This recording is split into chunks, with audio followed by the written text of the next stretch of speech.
So I get asked loads of questions, which is fantastic. These people want knowledge. They want to be informed of the correct procedure on training, on diet, on supplementation. And one thing I'd always say, I got a text recently saying, Mark, is it better for growth to train 3 times a week or 6 times a week? Answers depends. It depends on you, your diet, your genetics, how you recover. We all know that when we rest, we grow. So ideally 3 times a week would give you them benefits if you really do hit it hard 3 times a week. Your diet's on point, you're sleeping right, and you've got the correct supplements. Fantastic. However, if you're hitting it 6 times a week, maybe it's a 3 on and 1 off, then your muscles are getting more stressed than 3 times a week. If your supplementation and diet's right, your recovery will be adequate enough to really, really grow and develop those muscle fibers.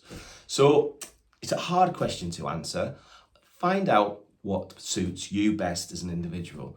You know, if I was just going to go to answer that question off the top of my head, to me, 6 times a week. 3 days on, split routine, 1 day off, go again. You're then training each body part essentially twice a week. But make sure if you're training that intensely, your muscles are being repaired. They need to be fed nutrients, things like amino acids and proteins and creatines.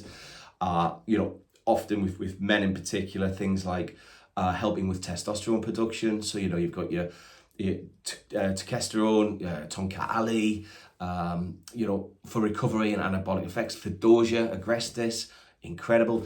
If you're very stressed and you really smashing the gym very hard, your cortisol levels will be high. If your cortisol levels are high, you go catabolic. You'll be eating back into that muscle you're trying to build. So something like maybe rhodiola or ashwagandha will suppress those cortisol levels. They'll suppress anxiety and stress.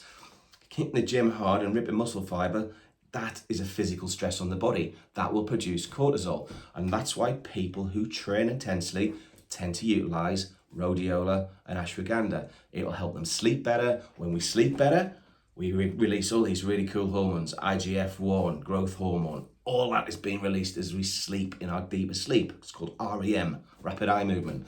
So sleep's essential. That's why these adaptogenic herbs like rhodiola and ashwagandha are so important. And that's why I brought them to the range, because I've been using them with athletes for best part of 20 years. It's not a new thing.